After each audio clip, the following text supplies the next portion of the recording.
Hello everyone, welcome to Desire MPPSC. Let's begin your preparation journey with us. So आज हम क्या करने वाले हैं? आज हम मध्य प्रदेश खेल पुरस्कार का जो क्विज है वो करने वाले हैं, जिसमें हम 20 क्वेश्चंस करेंगे। और ये जो प्रश्न हैं ये हमने प्रीवियस ईयर्स के जो पेपर होते हैं मध्य प्रदेश के, उनका एनालिसिस करने के बाद ही बनाए हैं, जिससे आपके आने वाले जो पेपर हैं उनमें इनके आने के चांसेस हाई हो।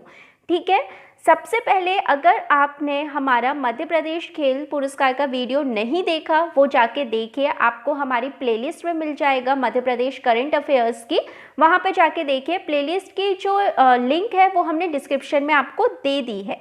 हम खेल पुरस्कार पे क्यों कर रहे हैं? क्योंकि मध्य प्रदेश के एग्ज़ाम के लिए स्पोर्ट्स बहुत इंपॉर्टेंट टॉपिक है। अगर आपने स्पोर्ट्स नहीं पढ़ा तो ये मोस्ट इम्पॉर्टेंट, वेरी इंपॉर्टेंट में आता है, तो आपके चांसेस कम हो जाते हैं। तो अगर आप मध्य प्रदेश के किसी भी एग्ज़ाम की तैयारी कर रहे हैं, स्पोर्ट्स आपके लिए मस्ट है। चलते हैं, करते हैं। सबसे पहला जो क्वेश्चन है वो है, मध्य प्रदेश शासन खेल और युवा कल्याण विभाग की स्थापना कब हुई है? सो राइट आंसर है 1975। याद कर लीजिए, मध्य प्रदेश खेल और युवा कल्याण विभाग की स्थापना 1975। ठीक है, बहुत इंपॉर्टेंट क्वेश्चन है ये। ठीक है, एग्जाम में आ चुका है। चलते हैं, असंगत मेल को पहचानिए, देखते हैं। ये सारे विक्रम अवॉर्डीज हैं। विक्रम अवॉर्डीज मैं आपको बता चुकी हूँ। ठीक है, राजेश्वरी कुशराम कैनोइंग से ही हैं, अद्वैत पागे तैराकी से, मुस्कान किरार शूटिंग से नहीं आर्चरी से है, और फराज खान घुड़सवारी से। मुस्कान किरार शूटिंग से हैं और आर्चरी, इसमें आप कंफ्यूज हो सकते हैं कि तैराकी, सॉरी हम है ना जो तीरंदाजी है वो याद रखें या शूटिंग। तो मैंने आपको कैसे बताया था कि आप आर्चरीज को आर्चीज की शॉप से याद कर रखेंगे कि गिफ्ट देने पे आपको क्या आते हैं, आप हैप्पी होते हैं, मुस्कान आती है। चलते हैं नेक्स्ट क्वेश्चन पे। मध्य प्रदेश की खेल और युवा मंत्री कौन है? तो यशोधरा राजे सिंधिया। मध्य प्रदेश की न्यू कैबिनेट के मिनिस्टर्स कैसे याद रखने हैं, इसकी भी मैं सारी ट्रिक आपको बता चुकी हूँ।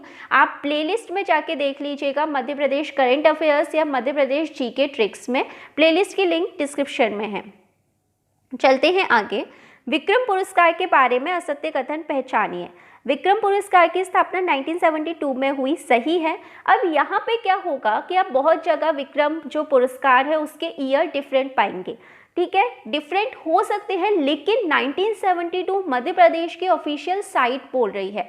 मध्य प्रदेश 1972 कह रहा है तो हमें 1972 ही मानना पड़ेगा।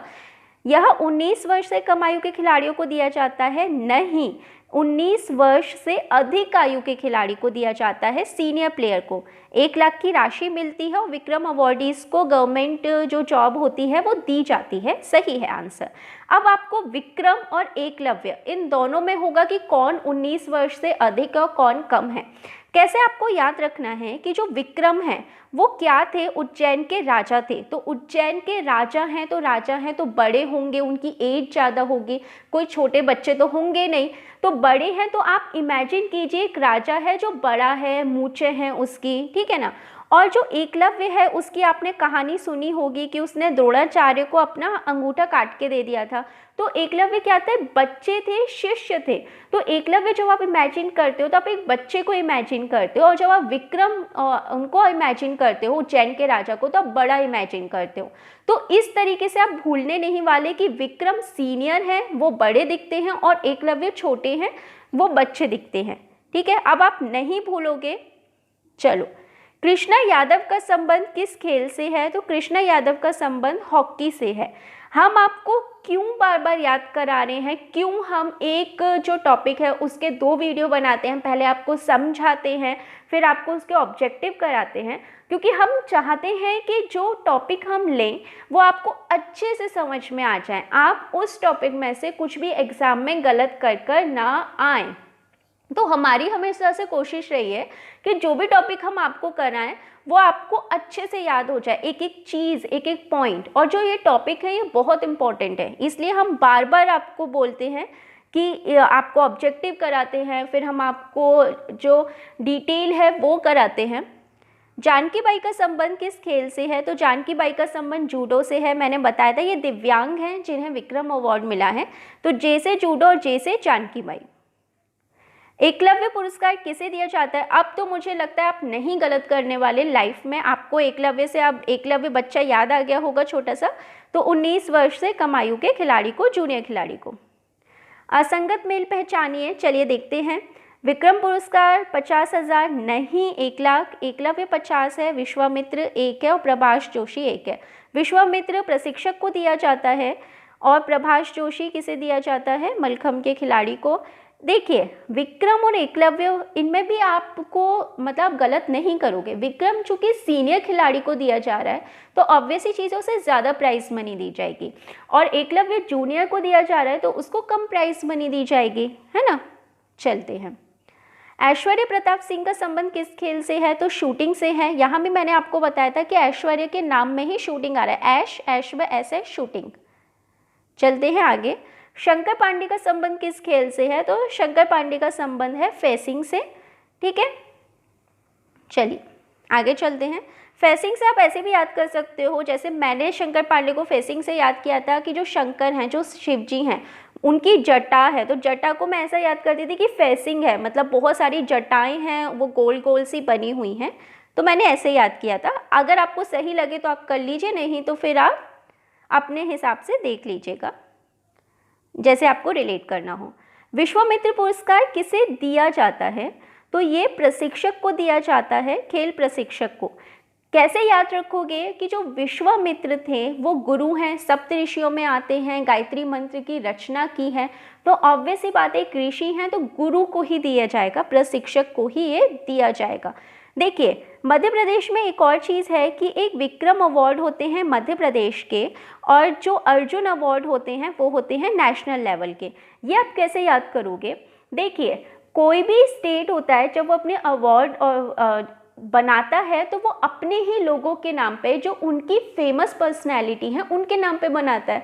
तो विक्रम हमारे राजा थे, उज्जैन के राजा हैं, इसलिए उनके नाम पे किया। और अर्जुन का संबंध मध्य प्रदेश से इतना नहीं है, इंद्रप्रस्थ के राजा थे, पांडव थे, नेशनल लेवल के हैं वो महाभारत में।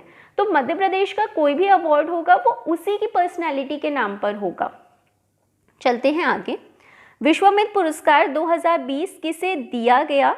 देखिए अभिलाष एमटी, गिरधारी लाल यादव, शरद जपेया, सभी। तो राइट आंसर है सभी। देखिए विश्वामित्र पुरस्कार 3 लोगों को दिया जाता है हर साल।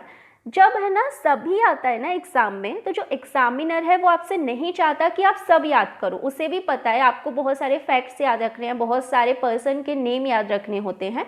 वो चाहता है कि आप कॉमन सेंस लगाएं, आप लॉजिक लगाएं। जब एग्ज़ाम में नेगेटिव मार्किंग नहीं हो और वहाँ पे सभी आ जाए कि ये किसे दिया जाता है और सभी ये किसे जाता है सर, तो 90% चांस होते हैं कि सभी ही आपका सही आंसर होगा, ठीक है। चलते हैं आगे। असंगत पहचानिए। प्रभाष जोशी 2013 में, हाँ 13 में, ये भी मैंने आपको बताया था ना, 13 ना मेरा सब प्रभु का, और 13 ही मलखंभ घोषित किया गया था मध्य प्रदेश स्टेट ने, अपना स्टेट जो गेम है। लाइफ टाइम अचीवमेंट 2002, वही अपनी लाइफ अपने खेल को दो। विश्वामित्र 2000 नहीं है, ये 95 96 है, और एकलव्य 96 है, ये भी मैंने आपको बताया, 9 और 6 न्योछावर। चलते हैं आगे। बार बार मैं क्यों बता रही हूँ कि जिससे आपको याद हो जाए और फिर आप कभी गलत करके ना हो एग्जाम में। प्रभाष जोशी के बारे में देखते हैं। इन पुरस्कार की स्थापना 13 में हुई है, राइट, वही ना 13 ना वही प्रभु का। इसके तहत 1 लाख की राशि है, सही है। मलखंभ को दिया जाता है, सही है। तो वैसे अगर ये तीनों ही सही हो गए तो ऑब्वियस ही चीज़ है, डी में कुछ भी लिखा हो वो गलत ही होगा, क्योंकि हमें पता है ये तीनों सही हैं। फिर भी हम देखते हैं 2019 का पुरस्कार राम कुमार को दिया गया, नहीं। अब यहाँ पे क्या किया है एग्जामिनर ने, आपके दिमाग के साथ खेलने की कोशिश की है। उसने कोई भी मन से नाम लिख दिया, क्योंकि आपको पता है कि 2019 में तो किसी को दिया नहीं, ये सारे अवार्ड्स 20 में घोषित हुए हैं, लेकिन ये हैं कौन से, 19 के। तो उसने कुछ भी आपको रैंडम नाम दे दिया और वो ये जानना चाहता है कि आप अपने फैक्ट पे कितना स्टिक रहते हैं। तो 2019 में किसी को दिया ही नहीं गया, तो यही गलत होगा। चलते हैं आगे। लाइफ टाइम अचीवमेंट अवार्ड 2019 किसे दिया गया? तो इनामुर रहमान को दिया गया, हॉकी प्लेयर हैं, इन्होंने ओलंपिक हॉकी में पार्टिसिपेट किया है। चलते हैं आगे। लाइफ टाइम अचीवमेंट अवार्ड की शुरुआत कब हुई है? तो 2002 में हुई है। ध्यानचंद अवार्ड की भी 2002 में हुई है। ये नेशनल लेवल के अवार्ड है और ये भी मैंने आपको बताया था कि अपनी लाइफ अपना सब खेल को दो, 2002। एकलव्य पुरस्कार किसे दिया जाता है? मुझे नहीं लगता वो आप गलत करने वाले हो। जूनियर खिलाड़ी को आपके सामने एकलव्य आ गया होगा। चलते हैं आगे। विश्वामित्र पुरस्कार किस क्षेत्र में दिया जाता है? तो किस में दिया जाता है? गेम में दिया जाता है ना। किसको दिया जाता है? खेल प्रशिक्षक को, क्योंकि विश्वामित्र हमारे गुरु हैं। निम्न में से असत्य पहचानिए। अभय खेल प्रशाल भोपाल में है, नहीं, तो यही असत्य हो गया क्योंकि ये इंदौर में है। फिर भी हम आगे पढ़ते हैं। विक्रम खेल पुरस्कार सीनियर को दिया जाता है, हाँ। लक्ष्मीबाई ग्वालियर में है, हाँ। अद्वैत पागे का संबंध तैराकी से, हाँ। तो असत्य पहचानने के दो तरीके होते हैं, या तो आपको बिल्कुल ही करेक्ट फैक्ट पता हो, या आपको जो फैक्ट बिल्कुल करेक्ट पता है, जैसे समझो मेरे को ए से ही पता चल गया कि ये इंदौर में है, पर आपको नहीं पता अभय खेल प्रशाल इंदौर है, भोपाल है, कहाँ, तो हम नेक्स्ट देखने वाले हो। जैसे आपको ये, अगर आप इसको पता है कि ये करेक्ट है, ये करेक्ट है, ये करेक्ट, तो ये अपने आप ही आपका रॉन्ग हो गया, है ना। तो आप कैसे भी, दो मेथड होते हैं, दोनों में से आप कुछ भी चूज़ कर सकते हैं। अभय खेल प्रशाल आपको भोपाल और इंदौर में, अगर आप कंफ्यूज हो रहे हो तो आपको कैसे याद रखना है। अभय है तो देखिए, अब ना जो इंदौर है वो बार बार स्वच्छ भारत सर्वेक्षण में फर्स्ट आ रहा है, तो अब इंदौर को डर ही नहीं है, उसे पता है हर टाइम मैं ही फर्स्ट आऊँगा, तो अब उसमें भय ही नहीं है, अब वो अभय हो चुका है, हर टाइम मैं ही फर्स्ट आऊँगा। तो आप ऐसे याद कर सकते हैं, और आपको कुछ और रिलेटेबल लगे तो आप वैसे याद कर लीजिएगा। मध्य प्रदेश सरकार ने निम्न में से किसे राज्य खेल किया है? तो मलखम्ब को किया है 2013 में। प्रभाष जोशी भी, उन्होंने तभी अवार्ड लाए थे 2013 में, और इस बार नहीं दिया गया। 20 हैं। आप मुझे बताइएगा कि अगर आप फर्स्ट वीडियो देख चुके हैं तो फिर तो आप मुझे बताएंगे ही कमेंट करके कि आपके कितने सही गए, या आपने किसी और भी चैनल का वीडियो देखा है, तो एक तरीके से ये आप चेक कर सकते हैं कि आपको कितना याद है। नेक्स्ट जो वीडियो है वो हम करंट अफेयर्स पे करेंगे। ये मैं पहले भी बोल चुकी हूँ, लेकिन वही, सॉरी कि हम डिले कर रहे हैं, लेकिन जो हम करंट अफेयर्स करेंगे वो आपके एग्ज़ाम के पैटर्न पर ही करेंगे कि एग्ज़ाम में एग्जामिनर क्या पूछ सकता है, किसके आने के चांसेस हाई हैं। आप हमारे, जो आपको स्क्रीन पे हमारे वीडियोस दिख रहे होंगे, आप हमारे ये वीडियोस देख सकते हैं। हमारी प्लेलिस्ट है वो आपको डिस्क्रिप्शन में दिख जाएंगी, आप हमारी प्लेलिस्ट चेक कर सकते हैं, जो आपके एग्ज़ाम के लिए बहुत ज़रूरी है। अगर आपके कुछ सजेशन हो कि हमें इस मतलब टॉपिक की प्लेलिस्ट बनाना चाहिए, हमें ये सीरीज़ बनानी चाहिए जो आप लोगों के लिए उपयोगी है, आप हमें बताइए, कमेंट कीजिए। आपके हर सजेशन पे हम वर्क करते हैं, आपके हर सजेशन हम मानते हैं, क्योंकि ये चैनल हमने आप लोगों के लिए बनाया है कि हम कैसे मदद कर सकें आपकी तैयारी में। तब तक के लिए पढ़ते रहिए, stay safe, stay happy. Thank you for watching us.